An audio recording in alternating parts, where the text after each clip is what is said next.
محمد أفضل من بالتقى تحقق.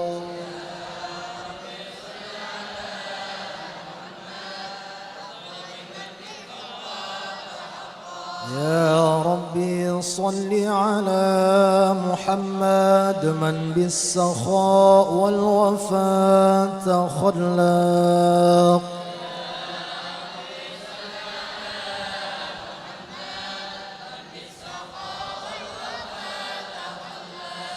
يا ربي صل على محمد واجمع من الشمل ما تفرق.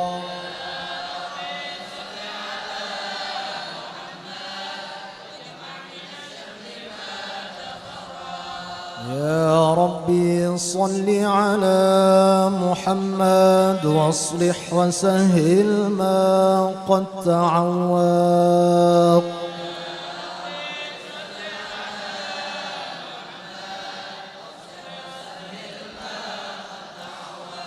يا ربي صل على محمد وافتح من الخير كل مغلاق.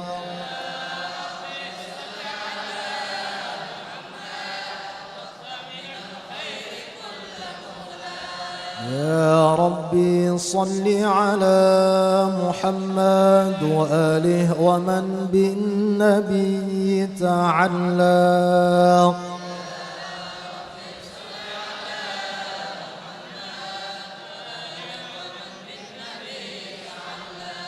يا ربي صل على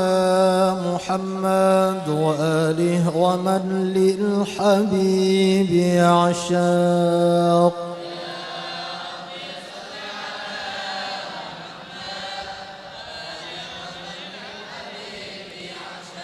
يا ربي صل على محمد ومن بحبل النبي توثق.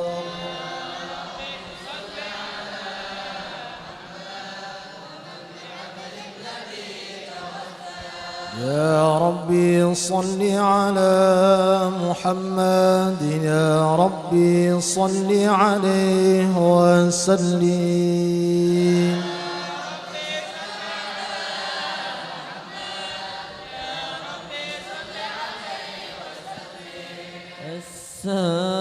السلام عليك زين الأنبياء.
بالله من الشيطان الرجيم.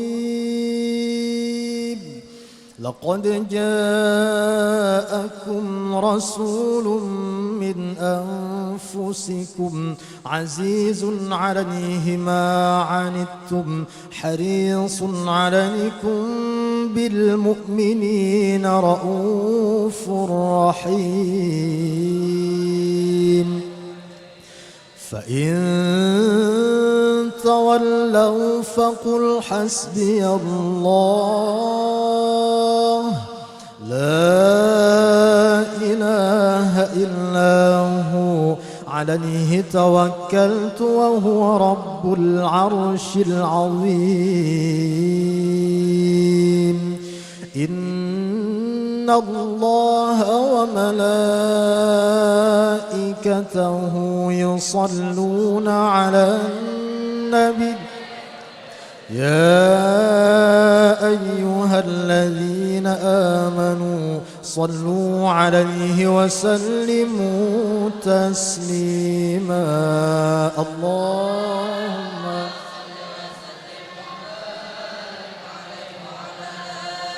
بسم الله الرحمن الرحيم. الحمد لله القوي سلطانه الواضح برهانه المبسوط في الوجود كرمه وإحسانه تعالى مجده وعظم شانه. خلق الخلق لحكمة وطوى عليها علمه وبسط لهم من فائض المنة ما جرت به في أقداره القسمة. فأرسل إليهم أشرف خلقه وأجل عبيده رحمة تعلقت إرادته الأزلية بخلق هذا العبد المحبوب. فانتشرت آثار شرفه في عوالم الشهادة والغيوب. فما أجل هذا المن الذي تكرم به المنان وما أعظم هذا الفضل الذي برز من حضرة الإحسان. صورة كاملة ظهرت في هيكل محمود فتعطرت بوجودها أكناف الوجود وطرزت برد العوالم بطراز التكريم. الله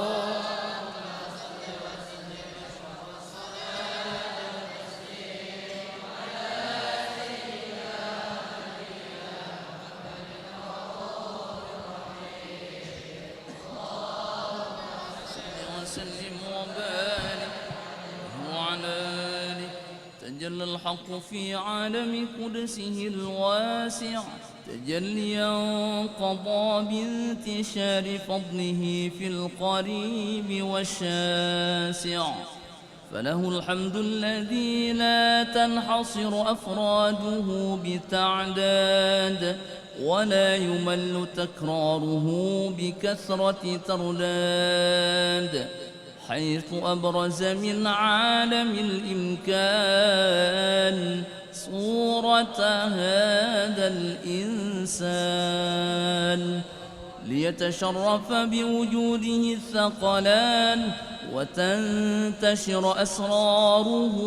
في الأكوان. فما من سر اتصل به قلب منيب إلا من سوابغ فضل الله على هذا الحبيب. يا لقلب سروره قد توالى بحبيب عم الأنام نوالا جل من شرف الوجود بنور غمر الكون بهجة وجمالا قد ترقى في الحسن أعلى مقام وتناهى في مجده وتعالى لاحظته العيون فيما اجتلته بشرا كاملا يزيح الضلالا وهو من فوق علم ما قد رأته رفعة في شؤونه وكمالا فسبحان الذي أبرز من حضرة الامتنان ما يعجز عن وصفه اللسان ويحار في تعقل معانيه الجنان انتشر منه في عالم البطون والظهور ما ملأ الوجود الخلقي نور فتبارك الله من إله كريم بشرتنا آياته في الذكر الحكيم ببشارة لقد جاءكم رسول من أنفسكم عزيز عليه ما عنتم حريص عليكم بالمؤمنين رؤوف رحيم فمن فاجأته هذه البشارة وتلقاها بقلب سليم فقد هدي إلى صراط مستقيم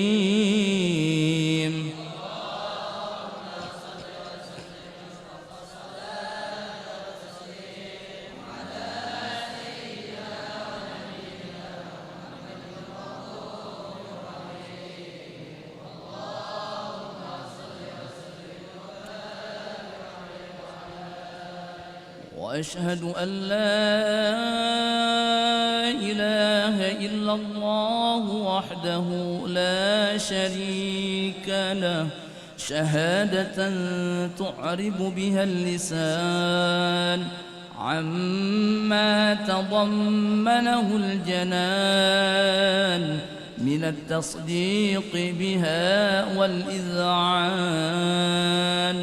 تثبت بها في الصدور من الإيمان قواعده وتنوح على أهل اليقين من سر ذلك الإذعان والتصديق شواهده وأشهد أن سيدنا ونبينا وحبيبنا وشفيعنا وقرة أعيننا محمدًا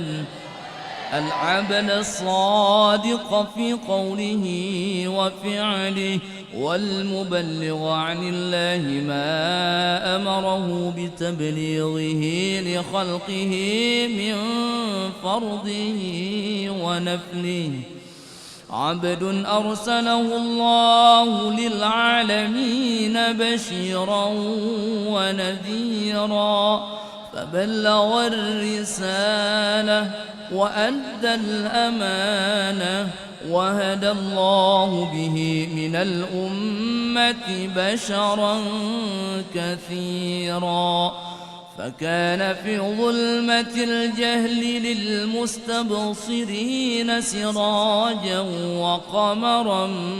منيرا فما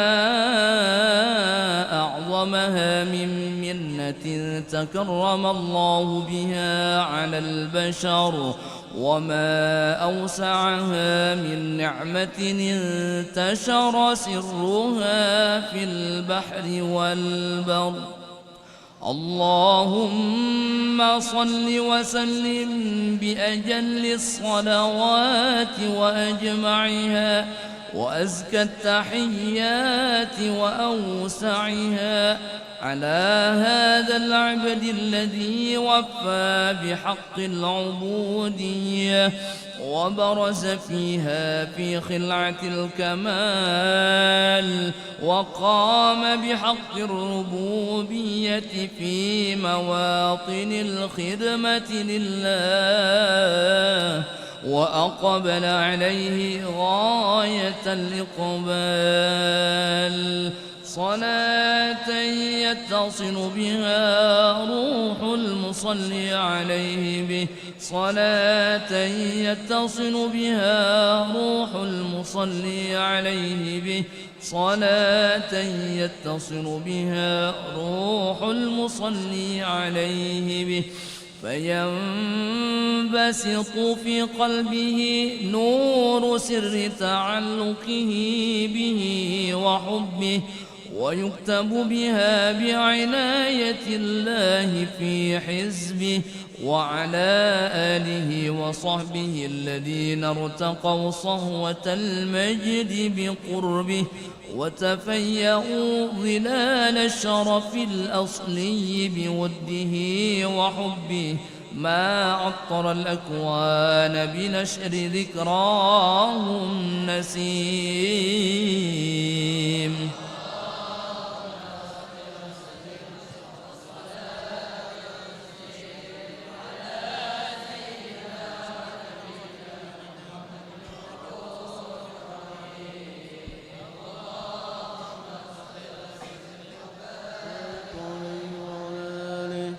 أما بعد فلما تعلقت إرادة الله في العلم القديم بظهور أسرار التخصيص للبشر الكريم بالتقديم والتكريم نفذت القدرة الباهرة بالنعمة الواسعة والمنة الغامرة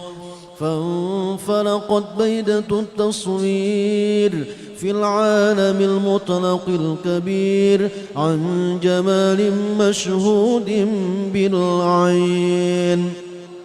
حامل لوصف الكمال المطلق والحسن التام والزين فتنقل ذلك الجمال الميمون في الأصلاب الكريمة والبطون فما من صلب ضمه إلا وتمت عليه من الله النعمة فهو القمر التام الذي يتنقل في بروجه ليتشرف به موطن استقراره وموضع خروجه وقد قضت الأقدار الأزلية بما قضت وأظهرت من سر هذا النور ما أظهرت وخصصت به من خصصت فكان مستقره في الأصلاب الفاخرة والأرحام الشريفة الطاهرة حتى برز في عالم الشهادة بشرا لا كالبشر ونورا حير الأفكار ظهوره وبهر فتعلقت همة الراقم لهذه الحروف بأن يرقم في هذا القرطاس ما هو لديه من عجائب ذلك النور معروف وإن كانت الألسن لا تفي بعشر معشار أوصاف ذلك الموصوف تشويقا للسامعين من خواص المؤمنين وترويحا للمتعلقين بهذا النور المبين وإلا فأنى تعرب الأقلام عن شؤون خير الأنام ولكن هزني إلى تدوين ما حفظته من سير أشرف المخلوقين وما أكرمه الله به في مولده من الفضل الذي عم العالمين وبقيت رايته في الكون منشورة على مر الأيام والشهور والسنين داعي التعلق بهذه الحضرة الكريمة وداعي التشوق إلى سماع أوصافها العظيمة ولعل الله ينفع به المتكلم والسامع ولعل الله ينفع به المتكلم والسامع فيدخلان في شفاعة هذا النبي الشافع ويتروحان بروح ذلك النعيم.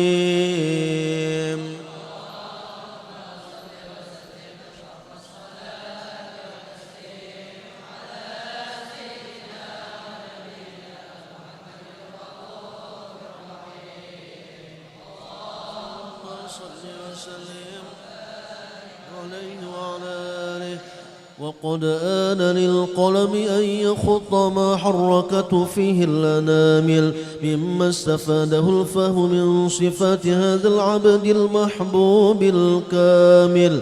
وشمائله التي هي أحسن الشمائل. وهنا حسن أن نثبت ما بلغ إلينا في شأن هذا الحبيب من أخبار وآثار ليتشرف بكتابته القلم والقرطاس فتتنزه في حدائقه الأسماء والأبصار. وقد بلغنا في الأحاديث المشهورة أن أول شيء خلقه الله هو النور المودع في هذه الصورة. فنور هذا الحبيب أول مخلوق برز في العالم ومنه تفرع الوجود خلقا بعد خلق فيما حدث وما تقادم. وقد أخرج عبد الرزاق بسنده عن جابر بن عبد الله الأنصاري رضي الله عنهما قال: قلت يا رسول الله بأبي وأمي أخبرني عن أول شيء خلقه الله قبل الأشياء. قال: يا جابر إن الله خلق قبل الأشياء نور نبيك محمد صلى الله عليه وسلم من نوره. وقد ورد من حديث أبي هريرة رضي الله عنه أنه قال: قال رسول الله صلى الله عليه وسلم: كنت أول النبيين في الخلق وآخرهم في البعث. وقد تعددت الروايات بأنه أول الخلق وجودا وأشرفهم مولودا. ولما كانت السعادة الأبدية لها ملاحظة خفية اختصت من شاءت من البرية بكمال الخصوصية فاستودعت هذا النور المبين أصلاب وبطون من شرفته من العالمين. فتنقل هذا النور من صلب آدم ونوح وإبراهيم حتى أوصلته يد العلم القديم إلى من خصصته بالتكريم أبيه الكريم عبد الله بن عبد المطلب ذي القدر العظيم، وأمه التي هي في المخاوف آمنة السيدة الكريمة آمنة. فتلقاه صلب عبد الله فألقاه إلى بطنها فضمته أحشاؤها بمعونة الله محافظة على حق هذه الدرة وصونها، فحملته برعاية الله كما ورد عنها حملا خفيفا لا تجد له ثقلا ولا تشكو منه ألما ولا عللا، حتى مر الشهر بعد الشهر من حمله وقرب وقت بروزه إلى عالم الشهادة لتنبسط على أهل هذا العالم فيوضات فضله وتنتشر فيه آثار مجده الصميم. اللهم صل وسلم أشرف الصلاة والتسليم على سيدنا ونبينا محمد الرؤوف الرحيم.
اللهم صل وسلم وبارك عليه وعلى آله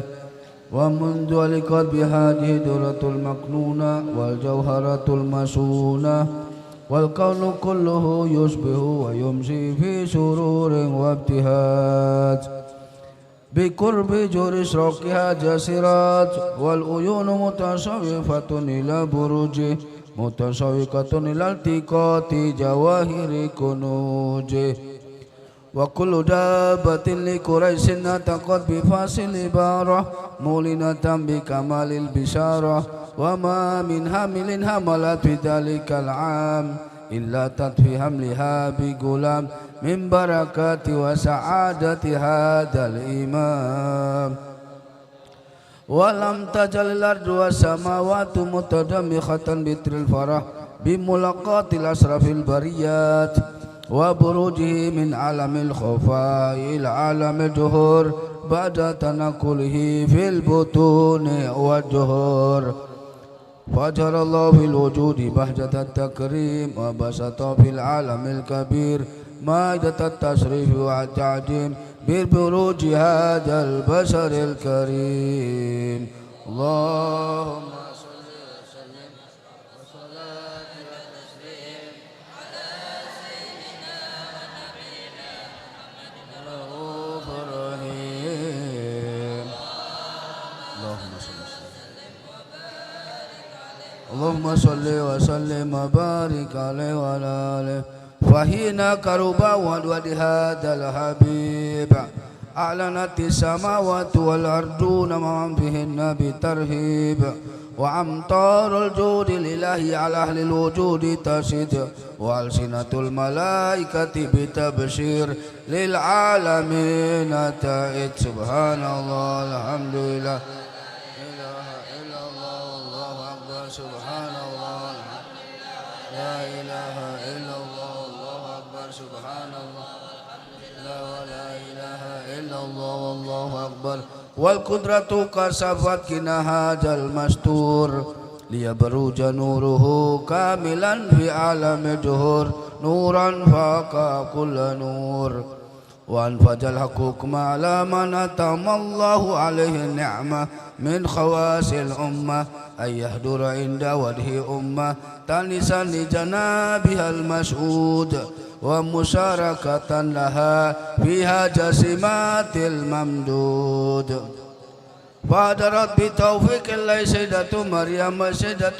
آسيا ومعهما من الهور العين من قسم الله له من أشرف بالقسمة الوافية فأتى الوقت الذي رتب الله على حضوره وجود هذا المولود فانفلق سبل الكمال من النور عن عمود وبرج الحامد المحمود مدنا لله بالتعظيم والسجود صلى الله على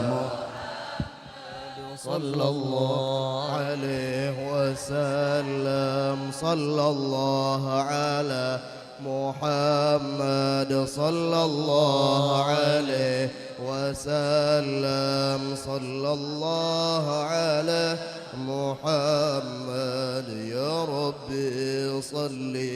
وسلم أشرق البدر علينا واختفى بدر التمام مثل حسن ما رأينا في العراقين والشام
اللهم صل وسلم وبارك عليه وعلى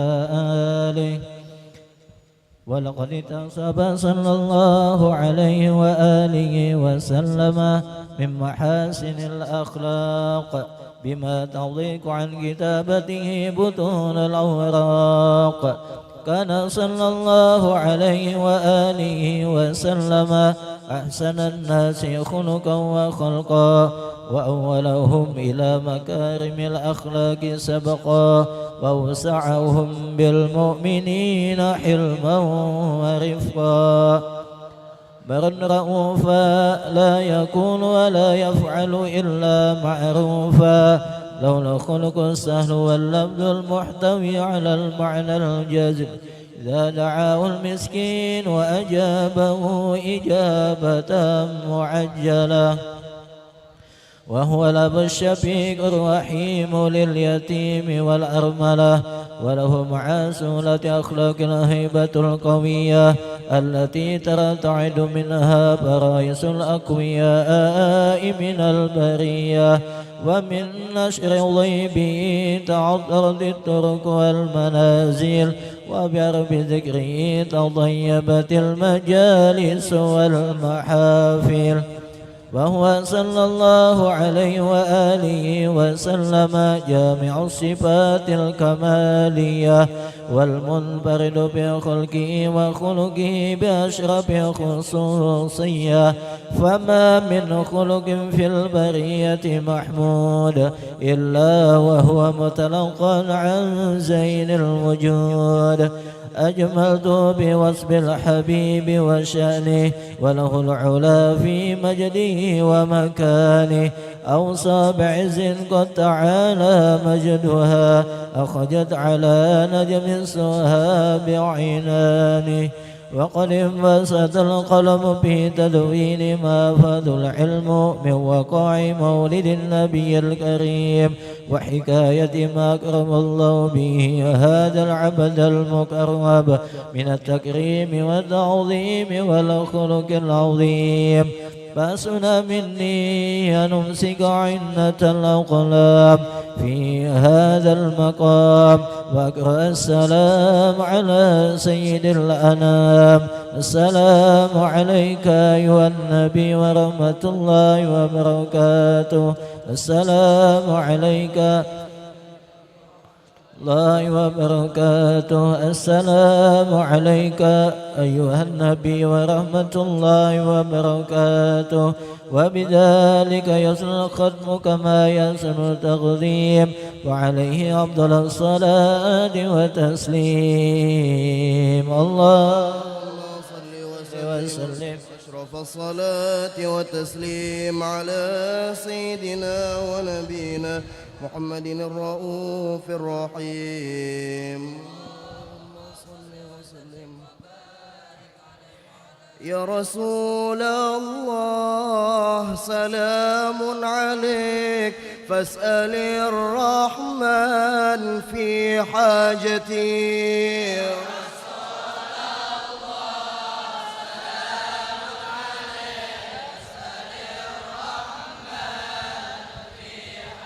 يا رسول الله أنت لها يا طبيبي يا دواعي التي.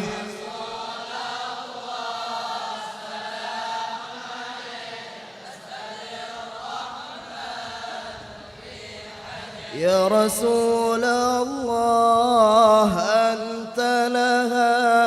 يا غياثي في قضاء حاجتي.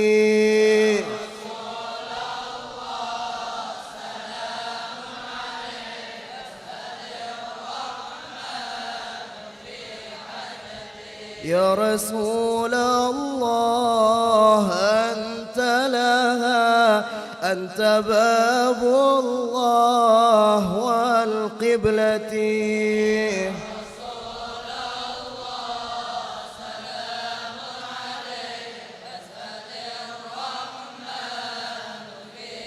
يا رسول الله أنت لها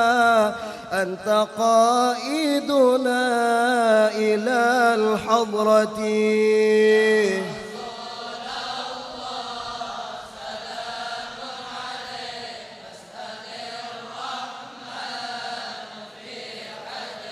يا الله انظرنا والحاضرين واعطنا الحسنى بعافيته